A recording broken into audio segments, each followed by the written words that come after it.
Magandang araw mga kaibigan.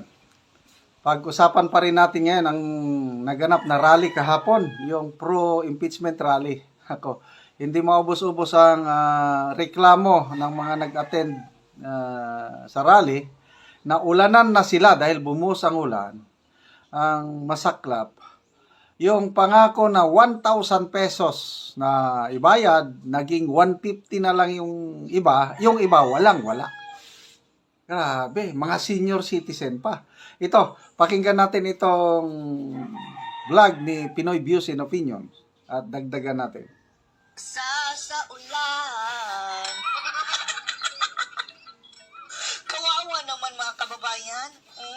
Aside sa nabudol sila mga kababayan na pagbibigyan sila ng 1,000 para dumalo dyan sa rally na ipa-impeach ni VP Sara Duterte, ay lumalabas mga kababayan na yung iba ay sa halip na 1,000, nabigyan lamang ng 150. 150. Sino bang mahilig ng 150 dyan? Ano ba ito si Percival? Akala ba namin Percival 1,000? Bakit naging 150? At yun nga mga kababayan, kulang pa ang 150 dahil pulmon niya. Ang nakuha nila dahil nabasa pa sila ng ulan mga kababayan eh. At ang tawagan pa mga kababayan, yung ibang nabudol na mga senior citizens ay kahit piso mga kababayan ay hindi napagbigyan. Pinangakuan ng 1,000, nag-viral na sa GMA News mga kababayan, di ba? At hindi naman daw sila mga anti-Sara Duterte mga kababayan eh. Nahablot lang daw sila mga kababayan, panoorin niyo po. Nang bumuhos ang ulan, kanya-kanyang silong ang mga ralista. Bumuhos ang malakas sa ulan mga kababayan. So, kumusta nyo yung 150 nyo? 1,000 na naging 150. Dahil mahilig sa 150 si Newit. Kulang pa yan. Swerte na nga kung may 150 mga kababayan eh. Dahil yung iba daw sa kanila mga kababayan, inabando na pa. Ni piso walang nakuha, pinangakuan ng 1,000. At wala silang masakyan pa uwi. Dahil sa kagagawa ng Newit. Pagkatapos, ay nag-uwi na sila bandang alas 12 ng tanghali. Basa pa sa ulan. Mga senior citizen na ito, Oh, yan na. tuwing nagre-reklamo Kawawang nabudol oh. ng kanilang community leader na mabibigyan kapag umatan sa rally. Pangako, 1,000 po bawat isa. 1,000. Tapos yung actual na bigayan mga kababayan naging 150. Yung leader ng ginansyo pa sila ng kanilang leader mga kababayan. Doon mo na, pagkain mo na, pamasahin mo, doon na lahat kukuhain. Ngayon, wala pa po. Hindi namin alam kung paano. Itlog mga kababayan. Wawa. Paano na naman kung kahit pamasahe may balik? Wala. Kain. Sino? Grabe no, tingnan nyo mga kababayan, maraming mga matatanda. Sa tingin nyo, gusto talaga nila i-impeach si Sara? Hindi. Tingnan nyo mga itsura Nahablot lang sila mga kababayan. Pinangakuan ng 1,000. Ano ba naman yang sumali-sali ka lang dyan patayo-tayo, 1,000 agad. Bahala na kayo sa politika. Wala yung pakialam mga kababayan sa politika. Basta ang kanila, yung laman ng sikmura. Pero ang mahirap pa niyan mga kababayan, binudol pa. Subukan naming makuha ang panig ng mga organizer ng rally ukol dito. Kasama sa mga organizers itong mga patrimonyo o mga damaso mga kababayan. Sino ang nabudol? Sino ang nabudol? Ang listahan ng may... Ito ang sinasabi natin mga kababayan. Yung iba hindi nabigyan. At kung may nabigyan man, from 1,000 naging 150 daw. Galing ito sa viral post sa TikTok mga kababayan ha. Yes! Yan, Jivan Bordeas! Mga nabudol! Kami po yung hindi nabayaran. Hindi pa nga sila nabayaran. Tingnan nyo mga mukha, galit na galit. Utrililing, Percival, Shelo Magno, bayaran nyo. Hindi tayo naniniwala mga kababayan na walang alam ang mga gunggong na ito dito sa hakutan ng mga tao dyan. Kasali yan sa kanilang planning mga kababayan na manghakot ng tao dahil para ipakita sa media na marami kami na gustong ipa-impeach si VP Sara. Nung tinanong nga ng Rappler mga kababayan, alam nyo ba na rally ito para ma-impeach si Sara? Hindi namin alam. Kamot ulo pa. Ang 1,000.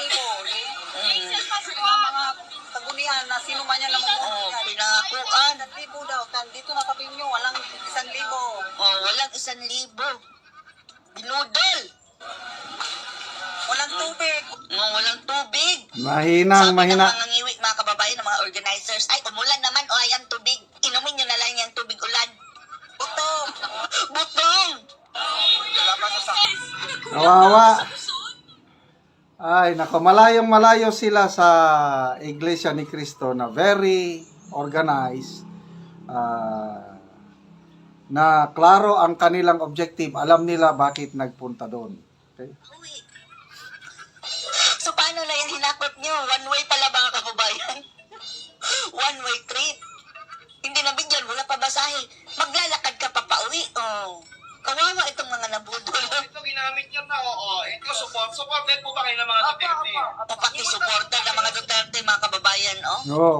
Nahakot pa ng mga demonyo, mga kababayan. Sumama po ba kayo dahil sa pera? Dahil sa 1,000? O dahil po gusto niyo sinuporta kay Sara? Nanloko pa sila mga kababayan ng ilan na, oh, para ito sa lahat na. Lahat na. Yung ayaw sa kurakutan. O, kung gusto mo si Sara suportan, halika na dito. Binudol nila. Tapos pagdating sa venue, ang laki ng impeach Sara Duterte sa kanilang stage, mga kababayan. O, so, pinunta lang po kayo ngayon dahil gusto niyo sumuporta kay Titi Inday. Oo. O, pero ginamit ba yung, pangakong bibigyan kayo ng 1,000 pesos? Ayan. Ay, nako. Walang napala. Ako, hindi niyo na po makagilap ngayon. Imposibleng walang kinalaman dito mga organizers. So, dahil bakit mayroong bus? Dahil kung ordinaryo. So, makita nyo halo-halo ang nag-attend sa rally. Yung mga akbayan, yung mga kaliwa, talagang gustong ma-impeach ni VP Sara. Yung iba naman, nagpunta lang dahil pangako na may bayad. Yung iba, nilinlang na punta kayo para masuportahan si VP Sara. Yun, pumunta. Pagdating doon, impeach VP Sara ang isisigaw ang mga plakad. So, wala, kung yung ganyan, yung mga panlolo kung ganyan, hindi rin magtatagal ang taong bayan, ano na ngayon? Wais na ngayon. Social media na, ang daming mga vloggers na nag-i-expound ng ganito. Kaya mabubuking ang kanilang ginagawa. Okay. So, mabuhay pa rin si VP Inday Sara. Okay, mga kaibigan, salamat po sa inyong panonood sa ating mga vlogs. At nagkakaroon tayo ng income sa channel na ito. Nagagamit natin pagtulong sa tribong Talaandig sa Bukidnon. Namimigay tayo yon ng libreng yero at pako para ma-repair ang sira-sira nilang bahay or makapagpatayo ng sariling bahay dahil ang marami sa kanila nakikitira lang sa kanilang mga magulang. So, salamat. Lalo na yung mga hindi nag-i-skip ng ads.